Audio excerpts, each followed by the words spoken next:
Hello, everyone. Welcome to this month's preservation workshop. Thank you for joining us. My name is Catherine Coons. I am the Richardson-Sloane Special Collections Supervisor of the Davenport Public Library. Today, we'll be discussing strategies for starting and archiving oral history projects. If you're interested in more preservation topics, join us again for this bi-monthly program focused on learning how to practically care for and preserve materials at home with tips and tricks from the staff of the Richardson-Sloane Special Collection Center. Each workshop will showcase different techniques and share applicable knowledge on creating tools and demonstrating methods of preservation for photographs, letters, books, and more. This presentation is offered in celebration of the American Library Association and CORE's Preservation Week. Learn more about Preservation Week by going to preservationweek.org. And let's get going. In this preservation workshop, we will cover what is an oral history, how do you start an oral history project, what you need to conduct an oral history project, strategies for a successful oral history project, archiving oral history projects, and oral history projects and accessibility. So what is an oral history? This definition is from the Oral History Manual, 2nd edition by Barbara W. Summer and Mary K. Quinlan. So this definition is simply, oral history is primary source material created in an interview setting with a witness to or a participant in an event or a way of life for the purpose of preserving the information and making it available to others. The term refers to both the process and the interview itself. Another definition of an oral history comes to us from the Society of American Archivists Dictionary of Archives terminology. And so it's pretty similar. It is an oral interview that records an individual's personal recollections of the past and historical events. The audio and video recordings, transcripts, and other materials that are captured and are associated with such an interview. So the whole package of an oral history is more than just a recording of an interview with a narrator. So depending on the project, either format may be preferable. When developing our oral history projects at the Davenport Public Library, we've selected to use audio recording tools over video recordings because the narrators, who are the people whom we're getting the information from, may be more willing or comfortable if it is just audio that we're recording. It doesn't mean that we don't have visual components that go along with the project, and we'll cover this more later and how you can add more visual content to your oral history project. Oral history projects are not always associated with an organization or institution, but they can be done by family, at the family level or community level as well. Oral histories are a great opportunity to learn about a person's life and about the artifacts from different periods in this person's life as well. It is an opportunity to ask questions that one does not normally get to ask in daily life.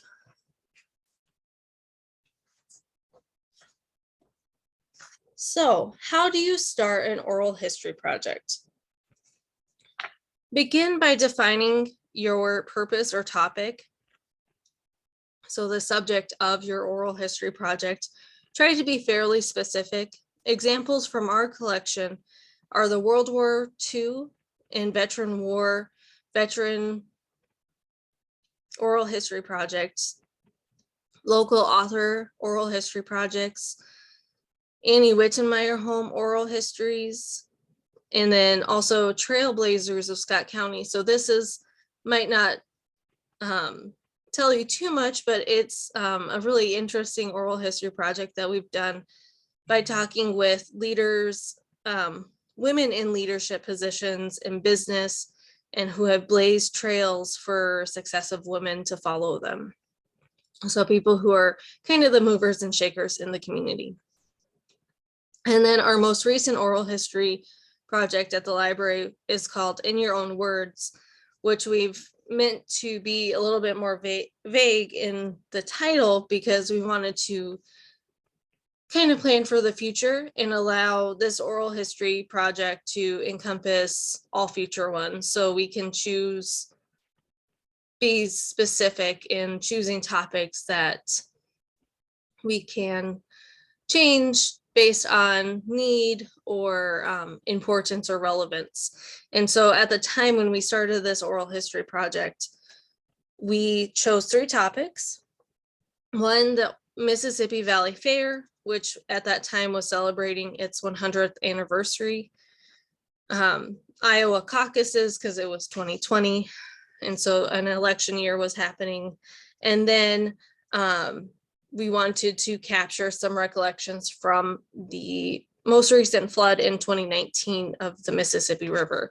So we wanted to kind of utilize timeliness with gathering these oral histories for that project. Oral histories are determined by what subject the interviewer is interested in finding information about. So the interviewer in this case was the Davenport Public Library, but this can also mean a family member who is interested in family history, things like that. And if there are people who can give their historical recollections of the events based on their involvement with the activities or the event, if they're still around, that's also a very good time to try and capture these stories and these recollections. This can also be used in family oral histories to gather information about family history or genealogy, stories about family holidays and other events and traditions and things like that, and then also about the family member's life and experiences. So one must understand what you hope to gain from the interviews. Is it to capture experiences of a person or a group of people who were involved with a historical event? Is it to understand a way of life or a different culture? Additionally, one must consider what you want to do with the interviews. Are they going to be accessible to the public to listen to or view? Will they be archived for a period of time if the topic is recent or controversial? Will they be transcribed? Oral histories do more than just add new information about the topic, but it also provides a window into the past. It provides contextual information about a historical event and activities that the narrators were involved in. Oral histories provide a way to look at a topic through multiple firsthand accounts that offers the opportunity to uncover layers of meaning embedded in the stories and insights into how people understand and interpret the past and in their place in it. So they're really important tools for understanding past events through a more personal, individual level. Identifying narrators is the next step, or narrators also means the people who have the information that you're seeking. This is very important.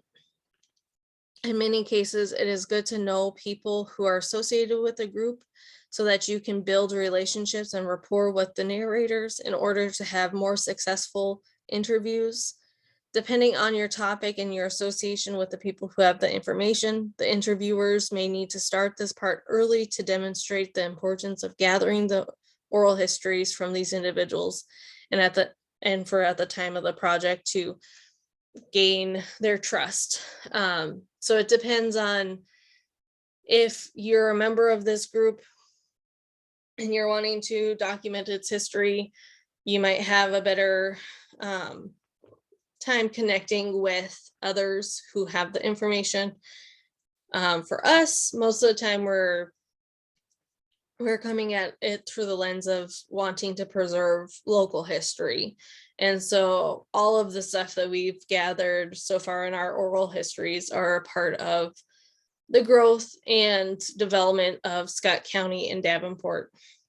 And so people are really willing to share information that way. One thing that we've come across is that folks might not think that their stories are important. And so to convey that all people's perspectives and experiences are unique and will shed light onto a historical event or activity or a way of life is very valuable. So just trying to look at it through the lens of it's one other piece of the puzzle that makes the whole picture. And that's a good way of kind of explaining it to people. So what do you need to conduct an oral history? Over the years that the Davenport Public Library has been conducting oral history projects, we have used a variety of tools to capture oral history interviews. We have used cassette tape recorders during our first oral history project, so a lot of our early oral histories are on cassette tape. Currently, we are using the Zoom H5 handy recorder as our tool. So this creates a digital recording of an oral history. It is really a really good, reliable recorder that captures audio very well. It's pretty sensitive. It also is pretty affordable too. So it's not going to break the bank. And it's easy to use. And we'd be happy to answer any questions if someone has that about this particular recorder. There's plenty out there, so don't feel like you have to use this specific one. But we like using this one. We have also created a list of materials that we kind of go through that we think are useful for having during an oral history interview. So just have a power source for the recorder, which is either an AC adapter or batteries. Make sure that you also have extra batteries just in case your batteries end up dying and you have to change them out. I like to wear headphones during my oral history interviews just to make sure that the audio is recording. And you can set it up however you're more comfortable. If you're more tech savvy with audio recordings, you can go all out, or if you're a little bit more simple with your understanding, or you're just starting, you can kind of adapt to however you want to do that. You'll want to have a USB connection for a SD card reader adapter. So we use an SD micro card to save our recording. So we have an adapter for the recorder. And so that will just help to save that recording after the fact. So if you're doing back-to-back oral histories, you'd want to have that handy so you could save that or have an extra SD card reader. You'll want to have pens and pencils to take notes and to sign the release forms, a notebook to jot down notes about what the interviewer is saying, or to make notes for yourself, have bottles of water for you and the narrator. And then you can also bring a laptop. And so that might help with transcribing if you want to do that instead of a notebook, and things like that. And if you are recording family oral histories, one may use a smartphone or other devices if the sound quality and file format matches the standards that you want to keep. So what do you need to conduct an oral history? So we'll continue this with the forms, so oral history forms. Another key component is to have proper forms to document legal consent and transfer of the oral history to your repository. This might not apply to family oral histories, but keeping a record of who the narrator is and having them write down what they remember will add to the content you will keep for the future generations. For repositories, keeping a project master log will allow you to have quick access to information regarding the oral history project, such as the name of the narrator, interviewer, the subject that you're discussing, the interview date, if an indication of when the release was signed, when a transcript draft was completed, when the processing of the oral history recording is done, and if there were any artifacts or photographs accompanying the oral history, and if it was added to the archive. So you'll see one of our examples of a project master log on the screen. Then next is our informed consent and copyright permission for oral history interviews, images, and personal documents. So this kind of includes everything that would be given to a repository during an interview with a narrator. If you're an institution, it would be wise to get your legal team to look at it just to make sure that they're informed of what you're doing and that this material is coming into your collection. And they can also give you feedback on the language and the wording of the form as well. There are books specifically on oral histories and copyright. There's plenty of books out there with different forms and examples of these types of documents. There's a number of associations regarding just oral history practices and the profession. So don't feel like you had to create something on your own. Definitely, if you find something that you like and that works for your institution, reuse it. You might have to seek permission before doing that, but I think most of these documents people are very willing to share.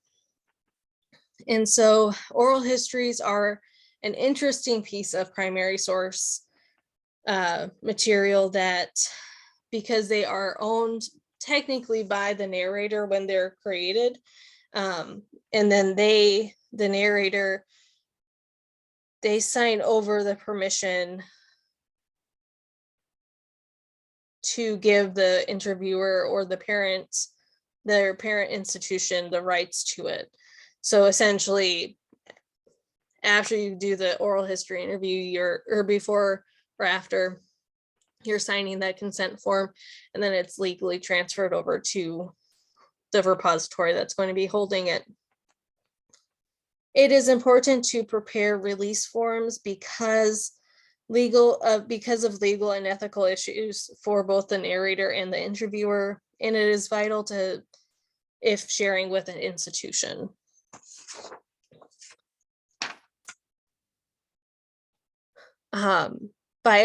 So the next form that you'd want to bring with you is a biological information form. This will help the interviewer confirm information shared during the interview by the narrator, and sometimes get more information. So we have just a brief other form that will allow the narrator to write down their biographical information, their schooling, some other like hobbies, things like that might not be covered in the interview itself.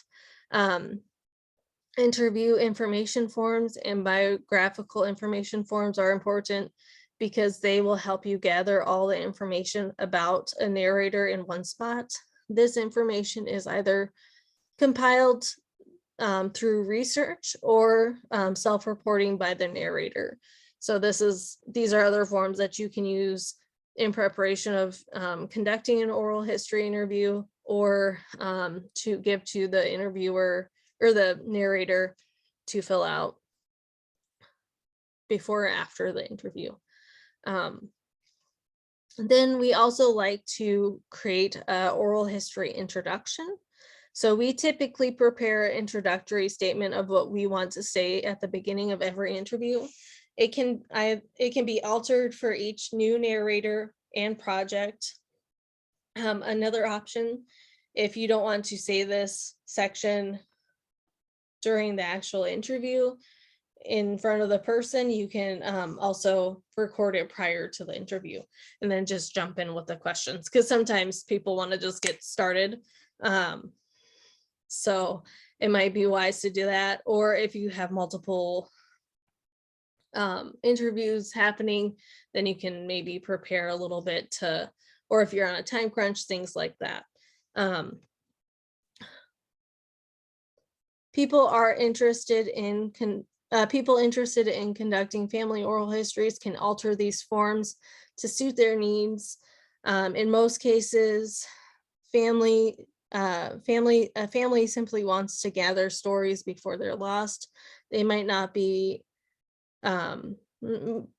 published formally, but if someone wants to publicly share them, they should look into how they can do that and protect the oral history through copyright.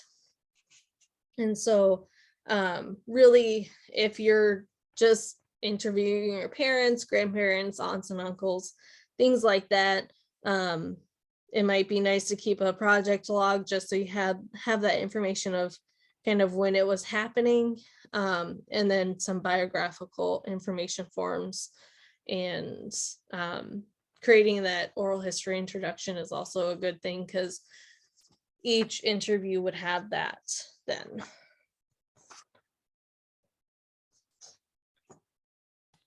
Then we want to share some strategies for successful oral history projects. So first off, you want to research. This is important when you are using oral histories for a research project or something that will be peer reviewed. You want to become familiar with the processes used in conducting oral histories. There are standards. There's professional associations who create these standards. And there's a body of work that you can refer to. There are many resources available on how to record oral histories professionally. And then also you want to conduct research about the subject, the person, or events being discussed in the oral history interviews, and save that information in folders where the materials will be preserved. So this is all really important background information that will help inform your questions and provide better and more successful oral history interviews and recordings. And then next, you'll want to work with PR and marketing, especially if you're an institution and you're wanting to spread the word that you're gathering these oral histories. You'll want to work with a PR marketing team to do that. So you'll want to work with an appropriate department at your institution. So at the Davenport Public Library, we work with our community outreach department because under their umbrella, they do PR and marketing, and public relations is what PR stands for. They'll help us create, print, and distribute the materials to the appropriate people. So the next thing that you definitely have to focus on when creating a successful oral history project is the questions. You'll want to ask open-ended questions: who, what, when, where, why, and how. Prepare general list of intelligent open-ended questions that are based on research and pre-interview questionnaire. So another thing that you can do is send out a pre-interview questionnaire to gather some information about the subject and the narrator. That will help, but that's not necessary. in all cases, but it might be more useful in the long run. Know what information you want to learn and and that will lend itself to asking questions accordingly. Ask about items such as diaries, letters, photos that might spark memories for the narrator. So use your surroundings, use the knowledge that you have to ask those questions. And then the interviews themselves.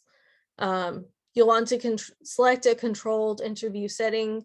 Oral history should be conducted in a structured, well-researched interview format. Just circling back to the interview setting, you'll want to consider a couple things such as the narrator's needs, convenience and comfort level, background noise such as open windows, air conditioners, ringing telephones, dogs barking, televisions that create noise and background noise. So that's something else that you'll want to kind of think of when you are selecting a spot. Feel free to suggest other spots if the narrator suggests something, and let them suggest a spot first. If they're unsure of a good location, make recommendations. We've done oral histories in people's homes, at the library, things like that. In most cases, they turn out really well. But more strategies for a successful oral history project are preparing for the interview. Become familiar with your equipment and include practice time. So you should be able to, you should have enough knowledge of your equipment in order to troubleshoot if there are issues. You can also share a list of questions with the narrator that you're going to ask during the interview, but be cautious when doing this. So when sharing these lists of questions, the narrator may just want to go down the list of the questions instead of having more back and forth where you're asking the questions and engaging a little bit more. So just be aware of that. Sometimes you can't help it, and they just feel more comfortable just going through the questions and reading off what they wrote. So kind of just use patience and understanding, and you'll still have a successful oral history interview, but it might just be a little bit different than the others. Then also remember to keep the narrator at ease. Begin with more general, simple questions such as, tell me a little bit more about your background. And then gradually become more specific. This is not a conversation. Your job is to ask open questions and to listen. Then some helpful tips and advice. So maintain eye contact. You don't have to stare them down or anything, but just like with any conversation or interview, you'll want to make that eye contact, make sure that they know that you're listening. And it also shows active listening skills too. The next one is to just listen. Listening will allow you to ask more probing questions after the narrator shares more. You don't want to interrupt the train of thought of the narrator, because if they're talking about something and they think of something else that might be pertinent, that's good. But sometimes they do get off track. So it's just good to like keep them on the main subject if you're asking them specifically about a particular time in their life. Give the narrator time to answer, about 10-second rule, and then follow some etiquette. So the narrator has the right to refuse to answer any question. If as the interviewer, you'll need to be positive, professional, and polite. Take care not to sound judgmental or impatient or disrespectful. And this can be set up in advance. So say if you really only have 60 minutes to conduct an oral history interview, either from time constraints on your end or the narrator, that should be aware of, something you should be aware of. But most people are really excited to talk about their lives, and it's always really fun to listen to people's stories.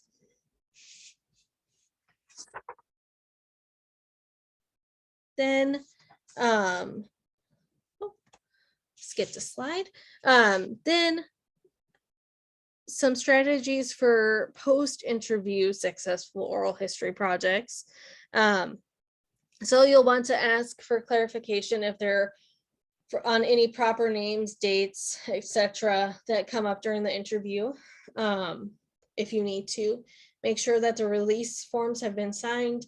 The narrator should receive a copy as well. If appropriate, ask to take a photograph of the narrator to accompany the oral history. Inform them of this before the day of the interview, if possible.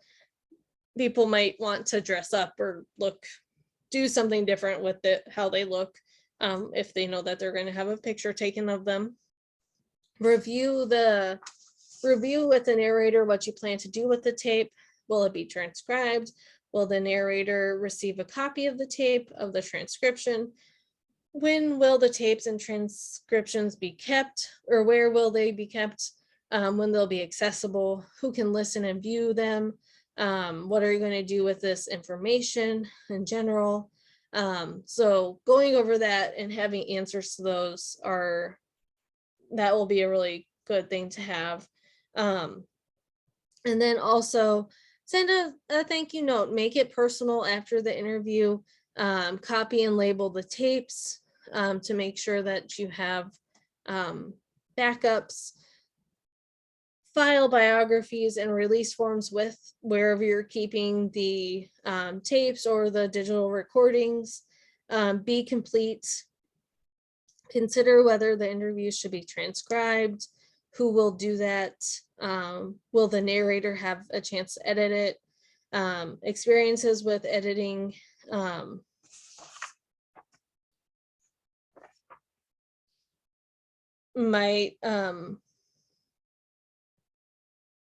That will allow folks to get more access to it. But so that's kind of those strategies for successful oral history projects. If you have any questions about any of that, please contact us. We'll hop into archiving oral history projects. So attempt to use non-proprietary file formats that can be used with many software applications. Otherwise, the recordings will be unusable if the software does not have support, and it may be hard to transfer to other file types. We use an SD card to save our recordings. They are saved as WAV files, but MP4 and MP3 file types are also good for sharing online and publishing.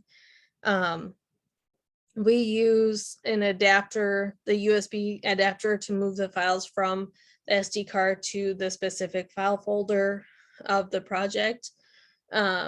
We also rename the oral history files according to a file naming system below. So we use the year, month, day, the title of the project, the first and last name of the narrator, and then the subject, and then a number that goes along with the order that interview was taken. So some examples are 2019, 010, or 10, 15, and in your own words, Catherine Kuntz. And then this is about the Mississippi Valley Fair, and I was the first interview. then so on and so forth with the other examples. But honestly, just create a file naming system if you want it to be something like that. Just be consistent. So use the same file naming system for all files. That will be really helpful.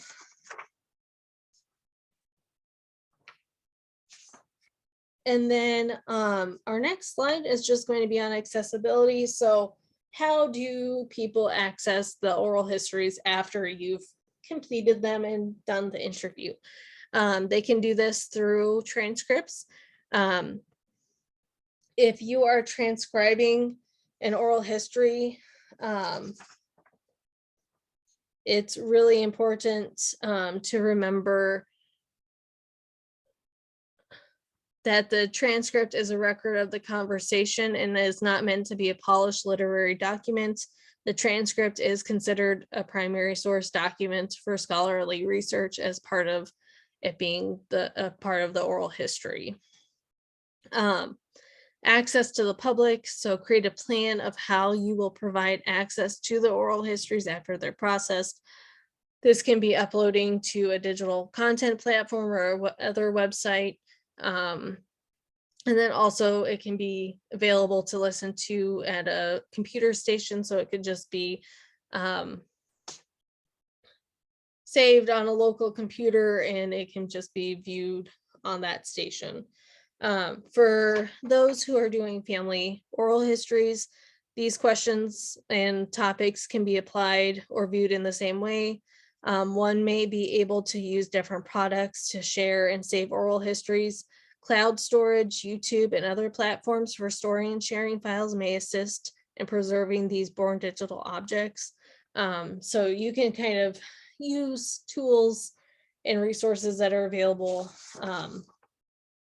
to you in other aspects as well. But thank you so much for joining me today. If you have any questions, please review our contact information. Our email is specialcollections@davenportlibrary.com. Our phone number is 563-326-7902. You can follow us at on Instagram and Facebook. We also do a weekly blog that has great content, local history, genealogy, all the fun stuff that we get to talk about on a daily basis.